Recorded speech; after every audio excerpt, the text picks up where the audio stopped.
Good evening, good evening, good evening. Welcome to Unapologetic Tea Time with your host, PG. That's me. Good Wednesday evening, everyone out in YouTube land. How is everyone doing? I hope that you're doing well. Things are moving a little bit slow tonight. I was trying to get on at straight up 10, but couldn't seem to do so. So I apologize for that. I hope that you are all having a great evening. It's hump day and only a few more days left, and it will be the weekend. We have quite a number of things to talk about. I'm going to try to keep it brief, y'all, as possible tonight.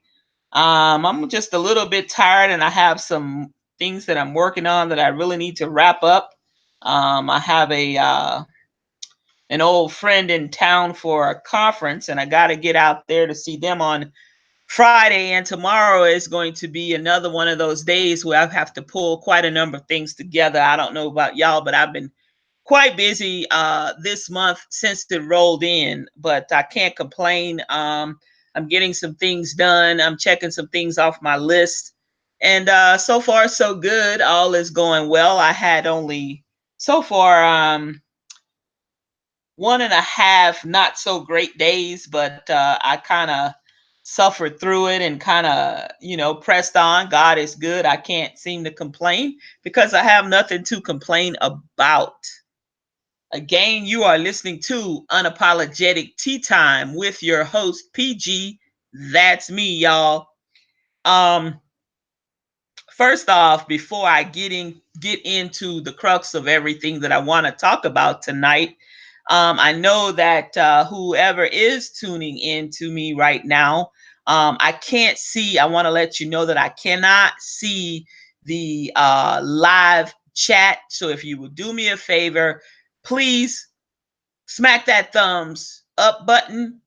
Please comment down below in the comment section because for some reason I cannot see the live chat feed that's going on.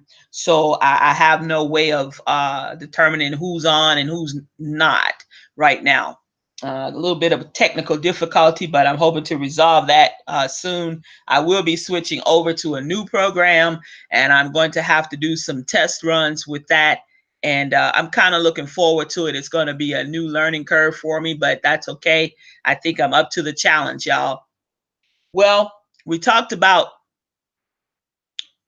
Prime Day, Prime, that little holiday, and my little shopping spree, and some people are still shopping.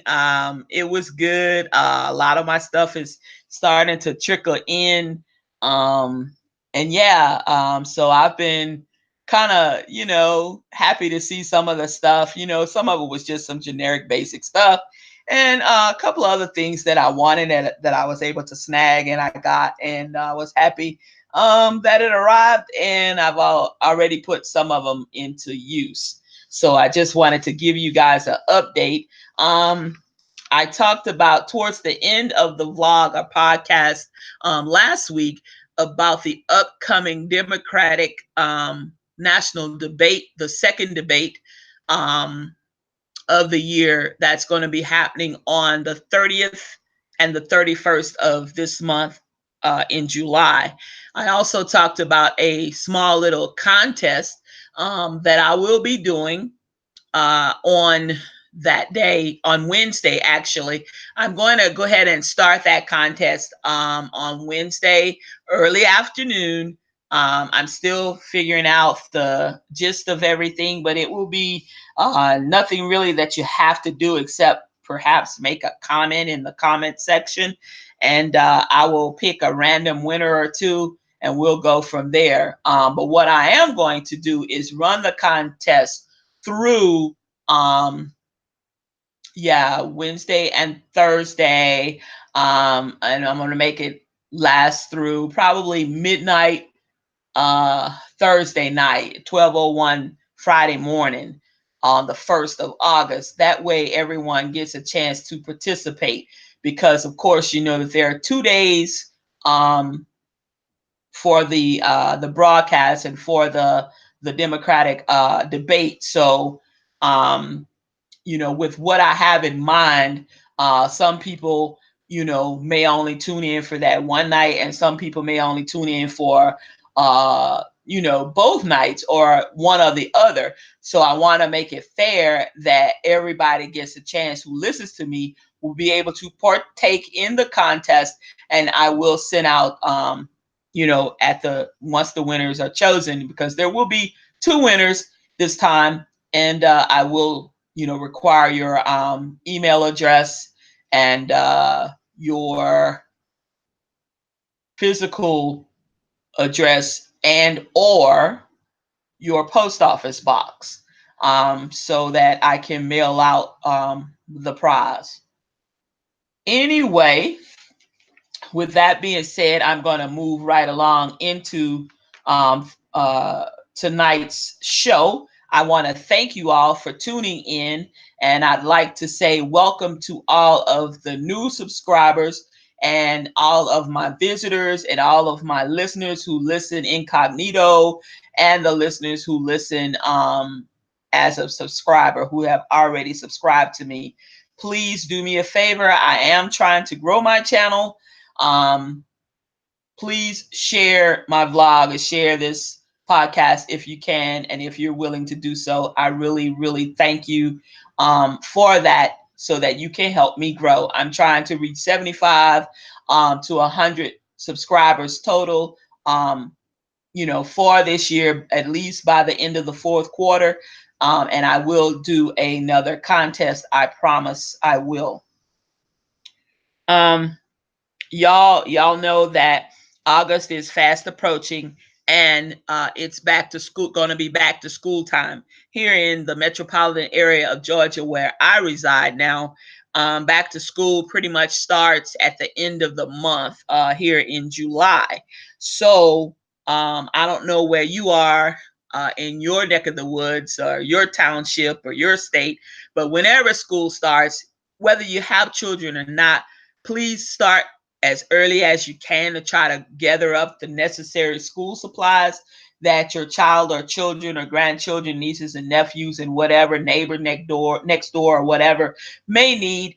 If you don't have any children, or if your children are already grown and gone, please donate to Albertsons, Kroger's,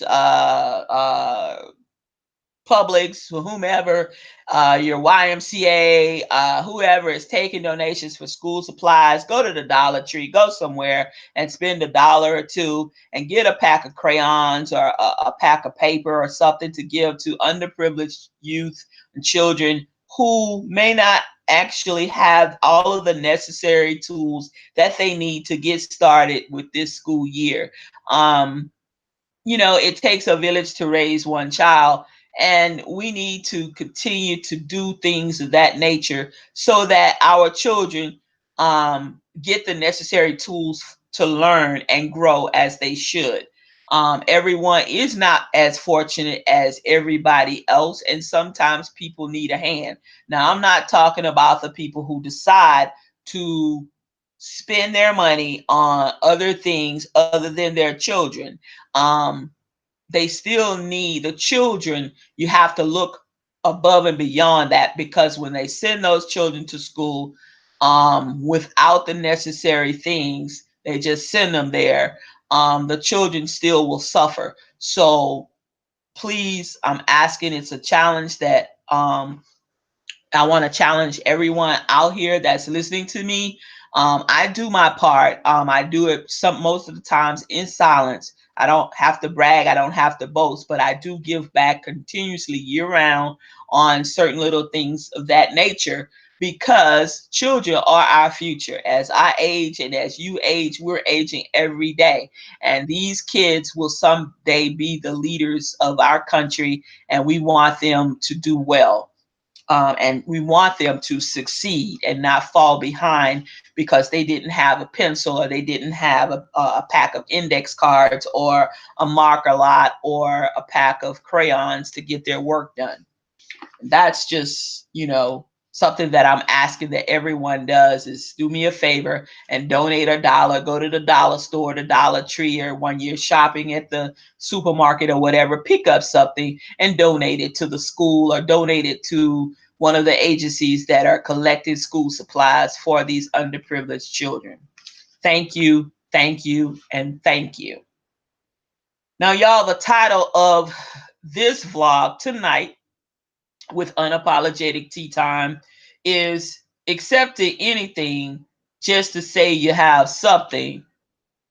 Do you know your value, or do you know, but you know your worth, or you know your value? Here's the thing. I'm going to get right into it, and I'll discuss the other things a little later that I have to talk about. Ladies especially, and I'm not talking about any significant ethnicity here. It's ladies, and I want to speak to the gentlemen, and I'm not talking about any particular ethnicity. So white, black, green, purple, purple people eaters, pink people, blue people, it doesn't matter. Yellow people, brown people, it does not matter. I want to say that it's a bit shocking in 2019 for me to be in the company of folks and to hear folks just loosely say, oh, I know my worth. Oh, I know my value, you know, at the barbershop, you know, in the grocery store, at a restaurant. People, you know, you hear people talking or discussing things, you know, some are a little louder than others. And sometimes you can just, you know, you just listen to a conversation that, you know, you have nothing to do with, but it's right there in your ear and you can't help but to listen because they're talking so loud. But it's surprising to me, ladies and gents, boys and girls, that people truly, for some reason, they don't seem to understand their value or their worth. Because far too many times I've seen people in my circle, okay, because I have a circle and I have an inner circle. And inside the inner circle are people that are in my circle, but yet they're not in the inner circle, which means that, yes, you're my associate, but sometimes there's limitations as to what I will and won't do with you in the company of you. And that's me. I mean, you do you, I'm going to do me. There's only one me and there's only one you. And no one can ever be you, nor can they ever be PG. But I'm saying that to say this, y'all, that your value itself, I mean, because these words sound good when you're saying them or when they're rolling off your tongue and other people hear them and they start nodding and, yeah, I'm with them, I'm with Shirley, I'm with Sally, I'm with Tanya, I'm with Vicky, yeah, girl, you know. But you don't demand. Your value has to be demanded. You know, if you are worth and you know you're worth this, then why in the hell, pray tell, are you accepting less? Why are you walking around and you haven't stepped, your standards haven't risen? You know, I don't understand. And I guess it's not for me to understand, but in order for you to understand the terms that you continue to use incorrectly, you have to be able to walk the walk but and talk the talk at the same time. So what that says is um your actions and the people around you have to jail. They have to jail. They have to reflect just that.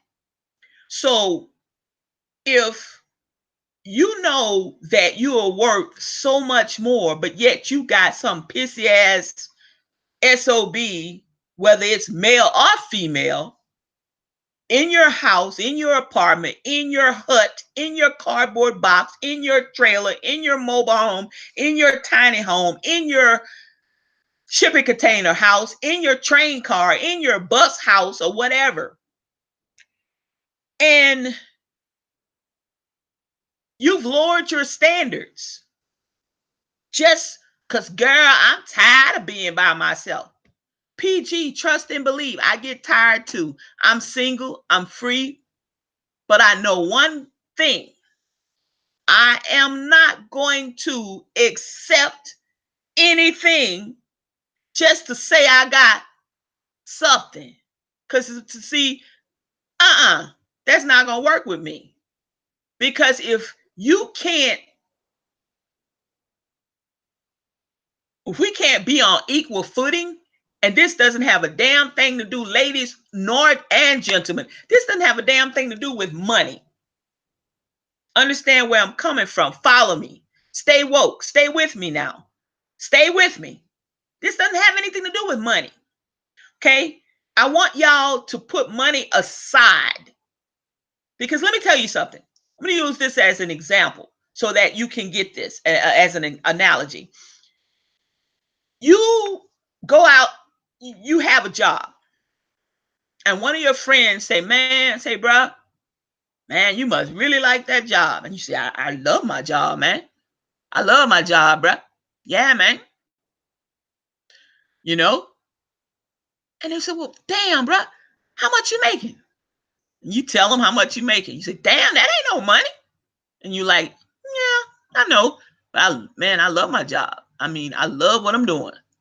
Okay, you see, you love what you're doing. That adds value to you. Because if you're passionate and you really love what you're doing, see, sometimes it's not all about money.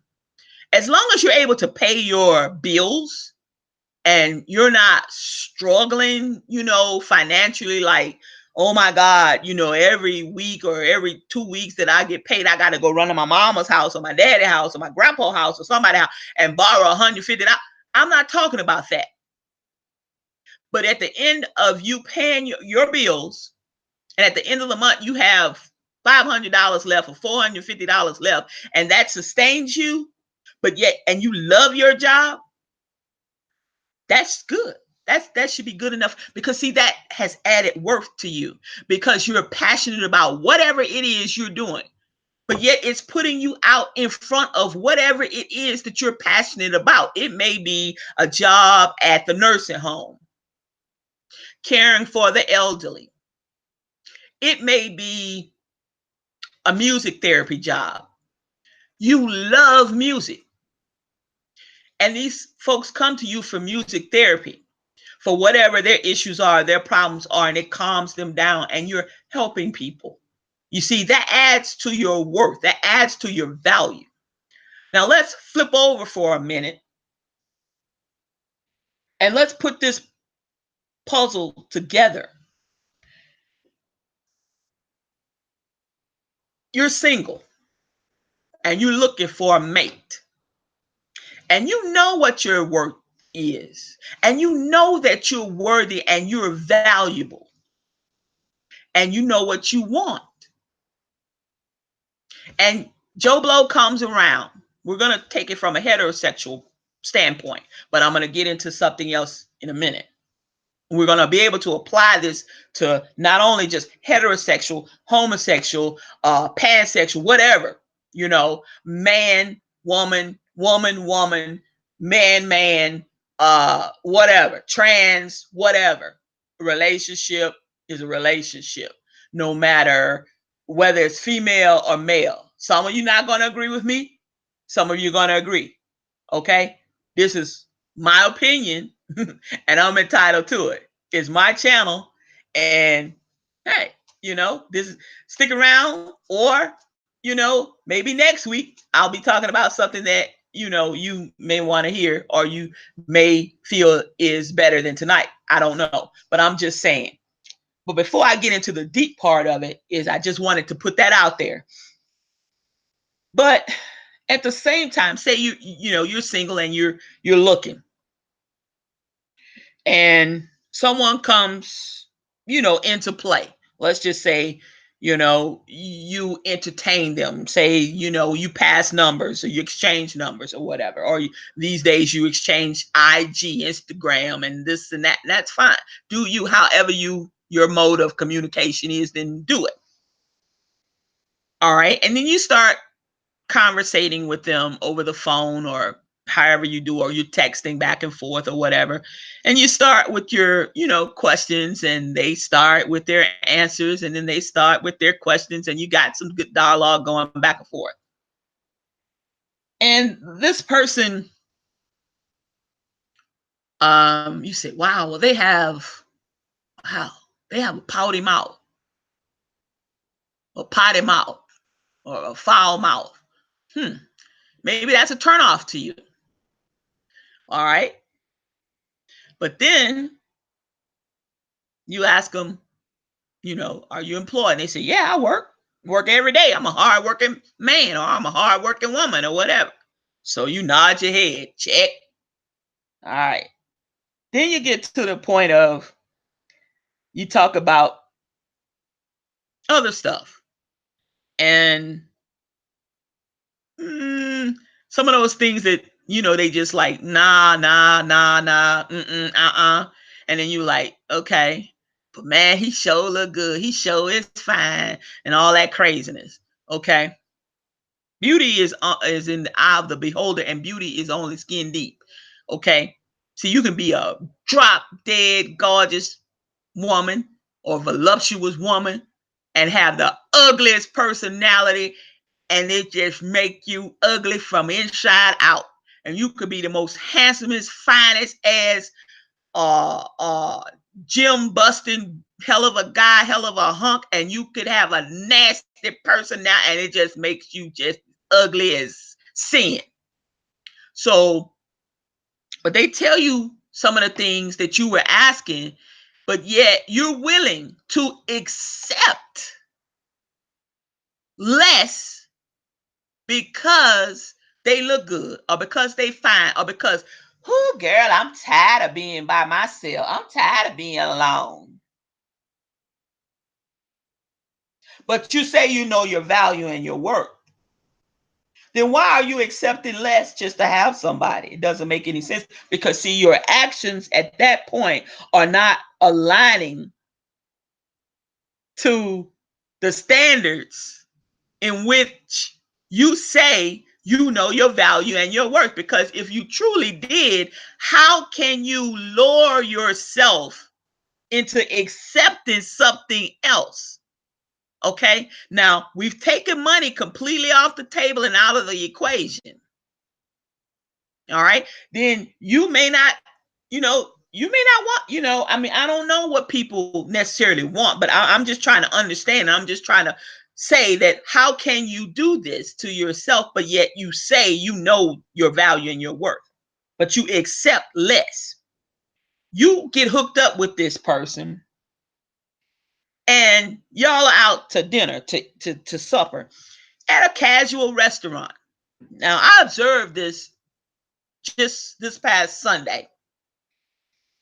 Nice looking couple. They weren't married or whatever. And everybody, is not ready for marriage. Okay. But that does not make them unworthy of being in a relationship. Okay. This particular couple that I observed, that was actually sitting at the table to the left of me, right across from mine. This guy was literally disrespecting this female every other word out of his mouth. And this was a female that was past the age of probably 40. Okay. Now, maybe she's been a low hanging fruit all her life. I don't know. And what I call a low hanging fruit, or the fruit, I used to say fruit of the loom hanging person, but a low hanging fruit is, and it could be a man or male, I mean, a man or a woman, is someone that has been hurt, someone that has, some esteem issues, someone that is vulnerable, that may have gone through a crisis or something so significant that it kind of discombobulated them a little bit in their mindset of things. So some people look for the low hanging fruit because they know that they don't have to put out anything. They don't have to exert themselves. They don't have to step their game up in order to be with these kind of people. And I'm talking about, it could be in a homosexual relationship, it could be in a heterosexual relationship. People look for those kinds of people, so sometimes they don't have to be all that they can be. There's not going to be any pressure placed on them. They're going to be accepted. Okay, I'm go back to my couple, and I'm going to finish this out in less than 6 minutes on this topic. But this gentleman, an older gentleman, significantly older than the female. Every other word to this female was very degrading and disrespectful. She was a very nice looking lady, very, very voluptuous, very nice looking, seemed to be well educated. I'm like, damn, now this piece of shit right here then found this one. Why can't I find me a nice woman? I know how to treat them. I'm going to respect you. I'm going to encourage you. I'm going to give you security. I'm going to, try to give you comfort. All of that. No, he chose to disrespect this lady in a public place, less than a man. Then he threw a napkin at her at the table, sitting there. And you could tell she was upset. She got up, she wiped her mouth, she got up, and she went to the restroom. When she came out of the restroom, you could tell she had been crying because her eyes, her mascara, whatever she had, the liner around her eyes was running just a little bit. She didn't wear glasses. She didn't have any shades on or anything. And you could tell. And her shoulders were kind of like hung a little bit. And just her overall demeanor, her mannerism, her demeanor had basically changed. She was, her eyes were filled with, water, with tears, and she was sniffing. Her nose was a little red on the tip. You thought he would sit there and apologize and make it right or make it different? Nah.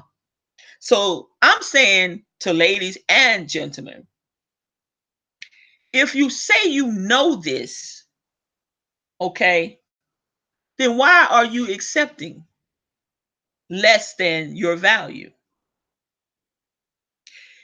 If you say you know your worth and your value or your value, that's just like a job. You go to work and you accept less money than you know that you're worth.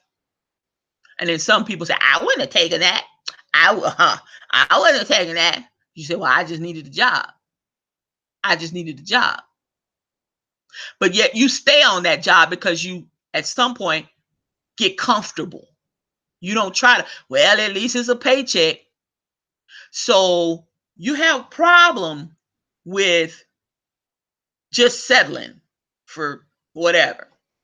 So it's hard to get your mindset changed because it's hard to change. See, we can develop a habit in 21 days? But trying to break that habit, hell, that may take a year or two. Who knows? I don't know. I don't know. It's been a long time since I had psych classes. But I say that to say, again, your actions with the people that are around you, they have to be aligned. They have to line up. So a lot of times you can ask, I'm gonna tell you something, there's a trick. It's not a trick, but it's the truth. You can ask someone that has been married for a few years or a number of years, and you could pretty much judge their character a little bit. And I'm not saying judgmental, but you could pretty much get a pretty good perspective on the type of gentleman or the type of person they are, especially a male, when you ask him about his wife. How's your wife? There should be a sparkle in their eyes when they should light up like a Christmas tree, because he should admire his wife. See, she could be the ugliest woman on this planet, but to him, she's the most beautifulest woman on this planet. You see, then you go over and you talk to the wife and you ask her about her husband. And her eyes are sunken, dark, shoulders hung down a little bit, head down. Something ain't right. See, something ain't right about that. So you can tell, but then you have to know what to look for. Now I'm getting a little too deep, and I'm divulging a few things that, you know, a psychologist in psychology that I learned, and patterns, and just people in general. But don't accept, y'all, is what I'm trying to say. Heterosexual, homosexual, gay relationship, whatever relationships, girlfriend, boyfriend, don't accept less than what you know your standards are. Don't accept less than what you value or what you place on your value. And I'm not talking a monetary value here. You see, because a person doesn't have to have a bank account, you see, to bring something to the table to you, or to meet you at that table. A person doesn't have to have a Rolls Royce or a damn Lexus Toyota sitting in the driveway to bring that to the table. You know, what he or she should be bringing is respect. First off, respect, encouragement, security, comfort. And when I talk about security, I'm not talking about security like a camera, or security like this person's going to stand guard over you, or going to walk behind you, or going to be stalking you and all that crazy.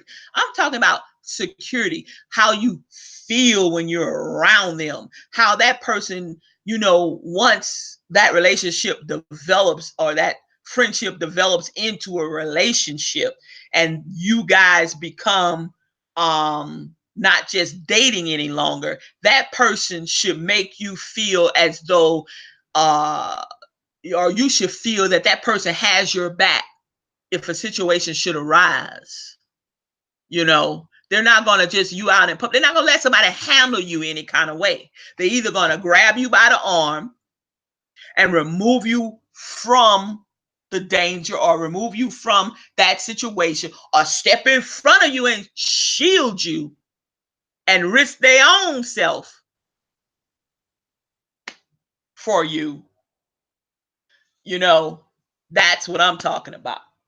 Comfort, to comfort you, to tell you that it's okay, that tomorrow is going to be better than today was. Let's work on it.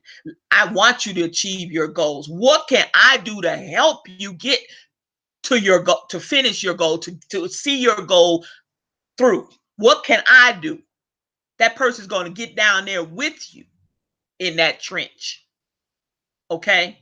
That's how that should be. See, that doesn't cost a damn thing.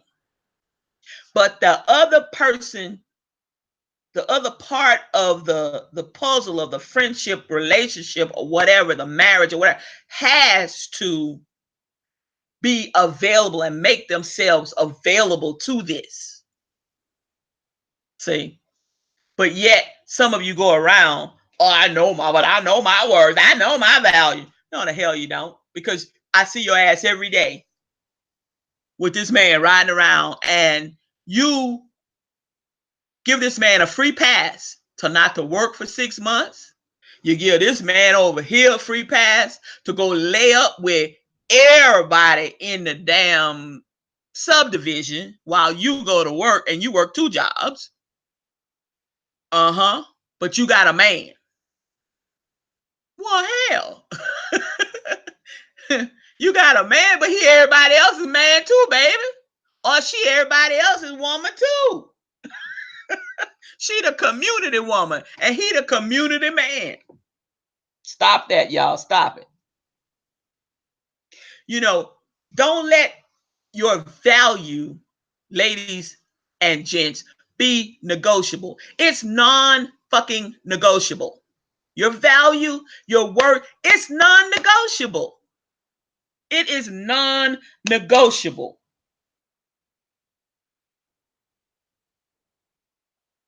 You know, some folks, like I say, may not be ready for marriage. But everybody can bring something to the table if they so choose to, that is worthy. So, y'all, I challenge each and every one of y'all today, because I'm so sick and tired of hearing that and it ain't aligning and they just saying it to say it. Don't say it to say it. Mean it. Okay? Don't say it to say it. Mean it. Mean what you say. Say what you mean. Right, y'all. Moving right along. That's all I'm going to say about just accepting anything just to say you have something, which basically you don't have anything. You know, you just say you do, but in reality, you know what you got. So stop doing it to yourself. You know, stop doing it to yourself.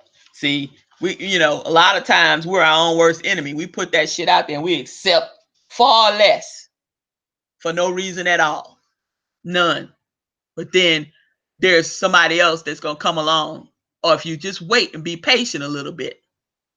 Sometimes, hell, I got the patience of Job. Sometimes I think, a good female, a decent female, someone that would interest me or whatever, she ain't going to ever come along. Sometimes I feel that way. But I know deep down in my heart and in my mind what I am not going to settle for. I could have been hooked up with someone. Okay? But they weren't going to align with my value, my worth. I would have to settle. I'm not willing to do that. I'm not willing to compromise. It's no negotiating on that. See? But anyway, that's my opinion, and I'm going to stick to it because you are listening to Unapologetic Tea Time with your host, PG. That's me, y'all. Don't forget to go over to my blog at www.unapologetic-time with pg.com, where you will get useful and insightful information, helpful tips, tricks, you name it, it'll be there. Y'all, I want to say, Louisiana, y'all, is my near and dear home state. My heart will always belong to Louisiana. Where I reside is where I reside.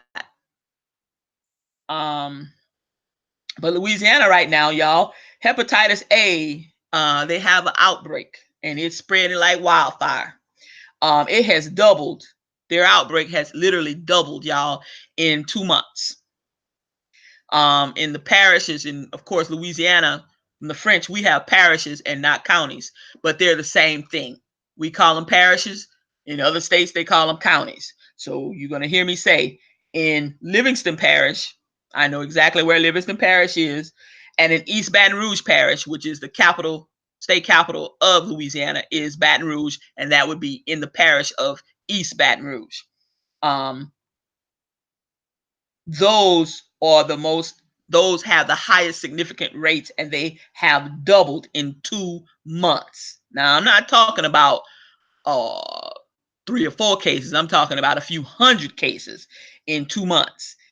And they are saying from the CDC and from the data that has just recently been put out since 90 days ago, some updated data and the information saying that this is happening. The population that it is affecting is drug users and the homeless. And drugs and the homeless, sometimes those things could could potentially run hand in hand, but not everyone is a drug user that is homeless. Not everyone is an alcoholic that's homeless. Not everyone is a criminal that's homeless. People fall on hard times.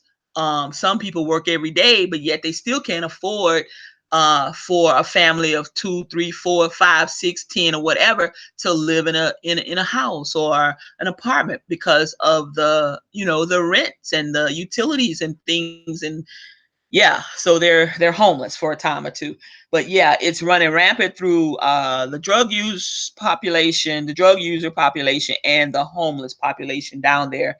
And it is spread through poop, um caca, shit, um fecal matter, to clean this up a little bit. But you can contract it easily from other people, not washing their hands properly or not washing their hands at all. Um, Kentucky, I learned Kentucky after doing some research earlier yesterday. Kentucky and Ohio have an even greater number of infected cases, according to the CDC, putting their report out just a week ago. So that's kind of alarming to say the least. And of course, people are sick, and they're becoming even sicker. And they are vaccinating a lot of the people, but it's hard to get some of the homeless in, bringing them in to the clinics and places, or drug users and clinics and places to come and get themselves vaccinated. So it's continuously spreading, um, on down the line. And eventually they're afraid, in Louisiana, Kentucky, and Ohio, especially, according to the CDC, that it will spread into schools and other places where larger groups of people or larger numbers of people are. For that reason, they are encouraging, and I'm going to let you guys know, please wash your hands. Wash them with soap and water. Encourage your children, grandchildren, your neighbors' children that may come over to say hey or whatever, nieces and nephews. Wash your hands. It doesn't take but a few minutes to wash your hands. I'm not trying to panic anyone or make anyone panic or afraid, but know that these things are out here in everyday life, where we live and work and go to school and different things, and we're exposed to stuff. So wash your hands. Wash your hands. Definitely wash your hands. Oh, today the Mueller testimony. I don't know if any of you that are listening, and I want to say thank you for listening and tuning in to me, because it is past some people's bedtimes and they do listen or tune in. I want to say thank you for that. But the Mueller testimony today was not really an eye opener for me. Um, I was able to read a significant amount of the report myself, having keeping up with some things, and having friends in high places, the places that I used to work and different things, was able to get a little bit more information than just the average person. And it really wasn't anything that I hadn't not necessarily read, because the report was really, really long and daunting to read. I mean, it was just I was like, oh my God, I'm glad that I wasn't having to shepherdize this, or not shepherdize, but do any memorandums or any damn footnotes, because oh my God, I mean, it was just page after page that I read, page after page, till I got tired of reading. And I skipped over a whole bunch of pages, and was looking for certain things. Like I would hear something on the news and I would go to subsection, section, da, da, da, da, da, and look around, and oh my God. But today wasn't really an eye opener. I mean, it didn't really say much. One side says it they discredit one side. The Democrats were being discredited, and the Republicans were rah rah rah of the fact that it was what it was, and it shows that it was a witch hunt, and it was by the Democrats, had done all the damage and the this and the that. But at the end of the day, y'all, the Russia investigation did prove that there was significant interference with our election, and that is wrong. It is just wrong, wrong, wrong, and more wrong. And um, with Mueller's testimony and with his opening statement, um, there were some things that he would not say specifically. He referred back to the report itself, and when they were referred back, I had the report pulled up and was looking. And there were some instances where some of the Congress and senators was talking, and as he referred back to the report and wouldn't refuse to comment, I went to those sections and I was reading, and these were some answers that were given that I guess some of the public, I guess, did not get a chance to see or hear or read. And he never did say that they did not find uh, something to charge the Trump administration or the president of the United States with, knowing that because there is this clause put forth by Congress that says you cannot impeach a sitting president. I mean, charge a sitting president. You have to invoke articles of impeachment. They decided to leave that and say, well, this is what we found. Here are the findings. And they did not say, we did not find any criminal activity brought forth by the president or his family or his aides. I mean, they prosecuted a whole damn bunch of people, and there's still some people to be yet prosecuted. Roger Stone, there's several more people that are going to pop up that may go to prison. But it just did not exonerate him. And I mean, I don't know if people was just looking, some of the American public was looking for him to be totally exonerated. I'm sorry. If that's what you were looking for, I'm sorry. He was not exonerated. No. And he is not above the law. No. And it's time to figure out what they're going to do.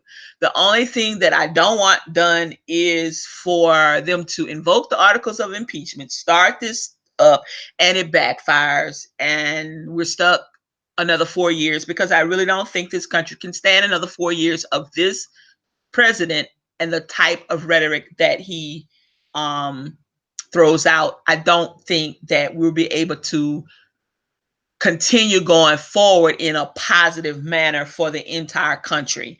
Uh, some people will start to suffer more than others, and a lot more to come. In fact, I mean, because a lot is at stake. Our economic standpoint is at stake. The economy, if we slip off into a recession, it's going to be a recession that you ain't seen before.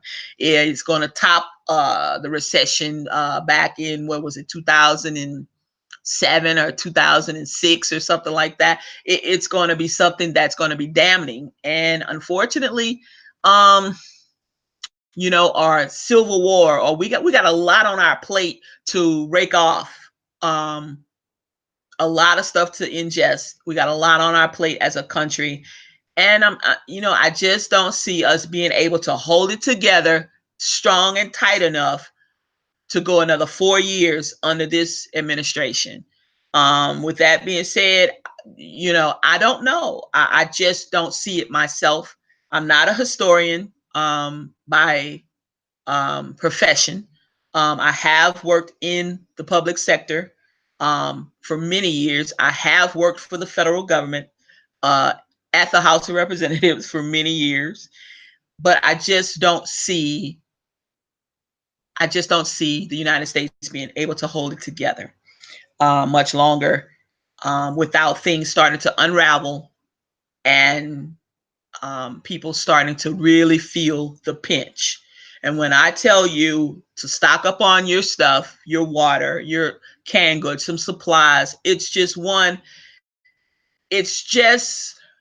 being cautious, and it's just adding a little bit more to your groceries every time you go out to the grocer or whatever, so that in the event anything, you had New York go black, part of downtown, Manhattan, Times Square, and all that. You had a lot. I mean, there's a lot going on, whether it be man-made, whether it be something with the economy, whether it be war, whether it be, a man-made disaster, whether it be a natural disaster. Those things that I speak about, as far as putting extra things in your pantry, purchasing a few extra things here, supplies, will not hurt. It won't, it's not going to break your bank. Yes, anyone out there on a tight budget, you can go to the Dollar Tree and you can buy a few things. You can spend a couple of dollars a month. You can spend a couple of dollars a week. Go pick up, um, 300 or 400 cans. It might take you a week, you got yourself, let me see, 3, 6, 9, 12. You got yourself almost $10 right there. Even scrap. I do scrap occasionally, and even the scrap industry. China doesn't want our shit anymore, to be honest. We're in talks with trade talks. I mean, once those trade talks are all good and fine, but those talks have to keep going, and we have to see the proof is in the pudding. We have to see the outcome of the talks. Those talks things have to happen after the talks. Are they going to resolve certain issues? Perhaps. Are they, going to go forward with this or that? Perhaps. Who knows? I don't know. There's still more talking to be done still, and we're still now almost at a stalemate. A couple of weeks ago, oh, the talks went good, but yet, why are we still seeing the market so volatile in the steel industry? Why are we seeing that? Because usually when things of this nature occurs, then it kind of slows down a bit and kind of stabilizes. It is not stable yet. And we're talking going into maybe 45, near 60 days now. And it's still not, starting to stabilize. So things, there's a lot going on.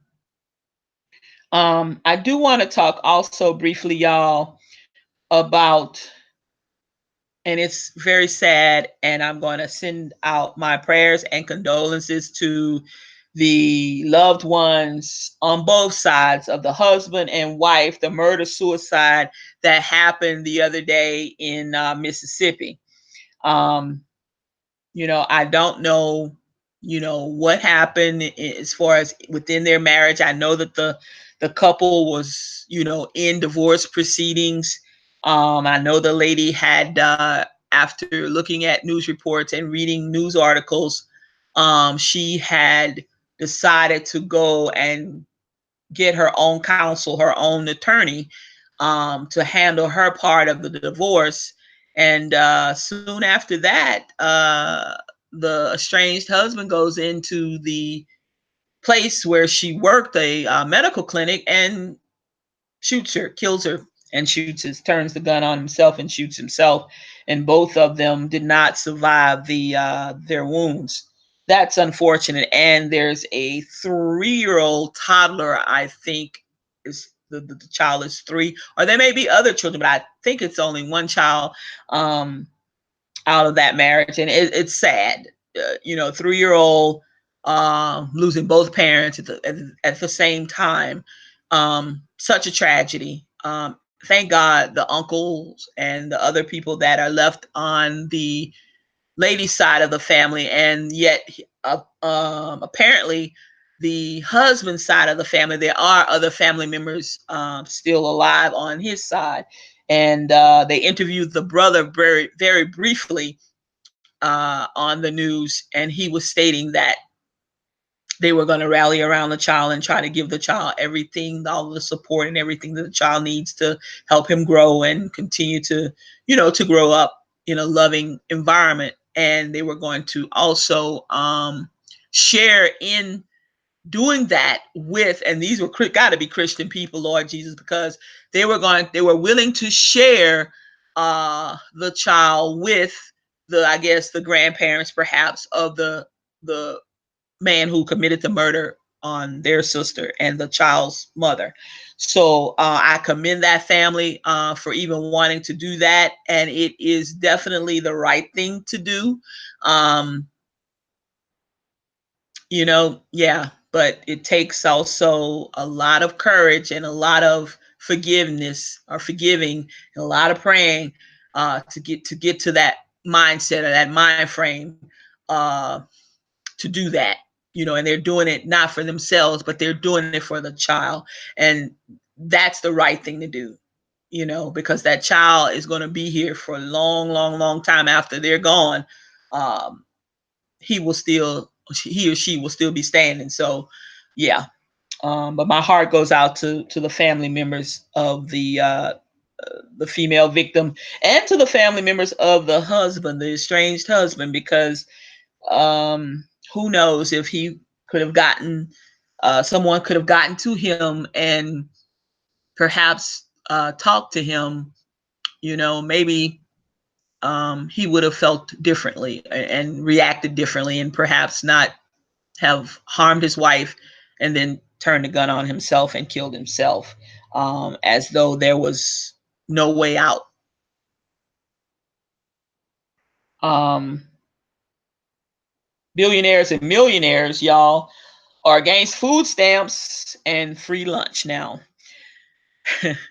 Now, the current administration, Trump's current administration, and himself have come up with this nasty little plan to take more people, over 3.1 million people plus, off of the food stamp rolls in the very near future if this so passes, and approximately 265,000 children off of free, kicking these children off of free lunch. Now, I got a problem with this. I got a serious problem talking about the abuse of food stamps.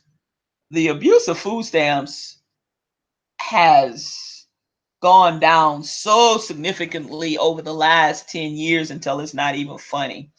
The numbers are staggering as the amounts of food stamp abuse or fraud that there is versus what there used to be. They've gone down so much in numbers, and that's a good thing. But I don't know what's wrong with some of these millionaires and billionaires to think that the people who need a hand up don't deserve that in this country. And the SNAP program, or the nutrition program, or food stamp program, whatever it's called, is a way to help needy families and people in need who can't put food on their table. Okay, that's what it's for. When the food stamp came about, well, go back. When welfare was first introduced, it was introduced, but black people couldn't get it. It was only for white females of soldiers. That was welfare. And I'm not telling you go look this shit up. You can go read about it. That's what it was for. That's what it was. Black folks couldn't get it. Then after the blatant abuse from the white folks, um, then they let, after they cut the system and redid the system, then they let black females on, and white females were still on. However, they did not go to their houses and look under their beds to see if they could see male shoes or look in their closets. And these people had to subject them, had to succumb to that. They were subjected to that. Yes, they were. Um, they used to do that on a monthly basis, or I think it was on a 3-month basis, or every 6 months they had to do some kind of inspection where they looked all under the bed, in the mat, in the dresser drawers, and all kinds of stuff. You know, they would cut you off if they found a male's pair of shoes or sneakers or whatever. A lot of times, the woman might have had a boyfriend. It might have been a good man, you know. And like I said, you know, everybody is not ready for marriage, and they were trying to help, and you know, he loved that woman or whatever and whatever. And when this would happen, sometimes they would let them know they was coming, and sometimes they wouldn't. And men would hide out on the fire escape, jump out the window, do all kind of stuff, run, get the you know. I mean, it would be a mess. I'm not telling you what I heard. I'm telling you what I know for a fact. I had friends who lived that way. They didn't live near me, but I knew them quite well, and this would happen to them. In fact, twice I was over at 2 different friends' house, and these people came to do their inspection, and this happened. And you know, I didn't know what the hell was going on. It was like they were raiding the place, but found out it was the food stamp worker or the food stamp lady or whatever they were, or whatever their title was doing this. And they were just nasty, and but yet the whites weren't subjected to that. So it's sad, but the abuse, when you look at the numbers, and when they spool the numbers again here currently, the abuse is not in the Hispanics, it's not in the blacks. You have less blacks getting food stamps than you have whites. And the abuse is from Caucasians, the majority of the abuse. That's their numbers that they put out. It wasn't numbers that I made up and pulled out the air. It's the numbers that they put out themselves. You know, research. You don't have to believe anything I say. You can go fucking research for yourself. It doesn't matter to me. But anyway, to knock 265 plus thousand children off of free lunch, and a lot of times, you know, free lunch for some children, the lunch is the only hot meal those children receive. You know, sometimes people aren't able to provide. They have enough to buy some cereal, some cold milk, and a few things. But, you know, some people, you know, they cut the amounts of food stamps and different things. I know someone right now getting $15 worth of food stamps. This person used to make 6 figures. Hurt themselves on disability, getting $15 worth of food stamps. What the fuck can you buy with $15 worth of food stamps? They make a joke out of it. Sometimes they save the food stamps for 2 months, just so they'll have $30 to make it stretch. That's crazy to me. $15 worth of food stamp. What the fuck are you supposed to buy with that? Thank God it's just them. One person in their household. But $15? Yes. I'm not telling you. $15. You can think I'm lying. You can go to your nearest food stamp office and ask, are there people that get what's the least amount of food stamps that you give people? They're gonna tell you 8 or 50. It's $8 or $15. That's the least amount. But I mean, yeah. And then you want to cut children off, okay? And then you want to take some more stamps away from people who possibly really need those stamps. I don't understand. You know, I think that needs to be thought out, and it needs to be thought out thoroughly. And I don't think that you need to fuck with the food stamp program, nor do you need to fuck with the free lunch program, because it helps children. Like I said, children need nutrition in order to be able to do their best in school. And like I said, some of them, again, only get that one hot meal a day. And did you know, in case you don't, A lot of people go amongst their business and they're oblivious to some shit. But I'm gonna let you know, during the summertime, when school's out, do you know that there's, on the average, they averaged about 33% of the population of school-age children do not get hot food during the day at all. 33% of the population of school-age children do not get a hot meal during the summertime.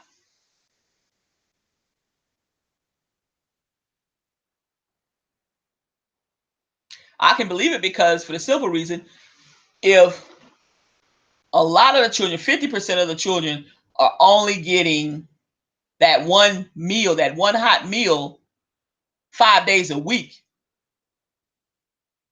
And when summer comes, that's 3 months, or some states, maybe a little less. Some states like Georgia, they're out periodically, a week here, a week there, a week here, a week there. And then they get a big break in May, at the end of May through like July, Uh, what do they eat?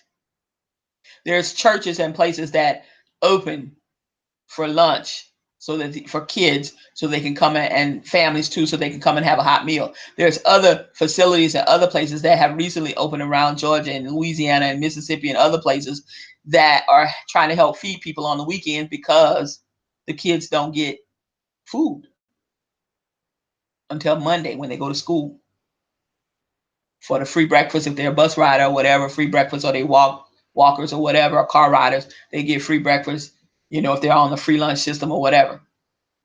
And then they get the lunch. No way in 2019 should any child be going without like that. And then you propose some preposterous bullshit of kicking some more people off food stamps, and then 265 plus thousand children off of the free lunch program. Crazy in your ass. So I say, call your congressmen, call your senators, complain, complain, complain, write letters, and do whatever it is you need to do. Let's stay woke, people, because that's not right. Children need to be fed. They need nutrition in order to do their very best that they can in school. So that's a problem. Well, y'all, it's nearing 11:20. And in 5 minutes, I'm going to be off here. I really appreciate everybody's support that has been supporting me. Everybody's comments, I've been reading them. I enjoy them. Everybody who has been following me on YouTube, as well as over at my blog at www.unapologetic-time-with-pg.com. I really appreciate that. I want to say, don't forget about the little contest that I will be holding starting next Wednesday. I'm probably going to do a little bit of a snippet on Tuesday to let you know the details of the contest. Okay. Then on Wednesday, early afternoon, I will be coming back on live. Okay. To let you know that the contest will begin and when it will end, and the total parameters of the contest. It's going to run from Wednesday through Thursday at 12:01 midnight on Friday morning, which will be August the 1st. That way it gives everyone who tunes in and listens to me the opportunity to participate in the contest. So I just want to let you guys know that this is the little snippet that I'm going to be doing on Tuesday to let you know the parameters of the contest and what you'll need to do. Then I'll come back on Wednesday early afternoon. There will not be a 10 p.m. broadcast because I'm going to still be throwing popcorn at my screen, at my TV or whatever, or I will be drinking beer, or I will at some point probably need a stiff cocktail. So I won't be coming on at 10 p.m. on Wednesday of next week. It's going to be early afternoon. And when I say early afternoon, it's probably going to be around between 2 and 4. No earlier, no later. And I'll be letting you know. I'll have a little, just like my normal little vlog or podcast, but it will be short and sweet. And then I'll let you know about the contest um, and everything. So yeah. So y'all, it's 11:21 my time, Eastern Standard Time. It's been good, y'all. I always enjoy sharing my thoughts, my concerns, my opinions. I love getting feedback from all of you. Please don't forget to share my vlog, podcast, share this video if you can and are willing to. I really appreciate it. Again, it's a reminder that I am trying to grow my YouTube channel and I need your help. So please help me help myself in growing. Thank you once again. You have been listening to Unapologetic Tea Time with your host, PG. That's me. Y'all, someone out here needs to hear these words. I love you. Someone also needs to hear that all that glitter is not gold. Don't take any wood nickels along the way. And if you are, stop taking them. Know your worth. Know your value. Stop settling, y'all. Don't lower your standards because you don't have to. Continue to do you. Let your haters motivate you. I love y'all. Bye now.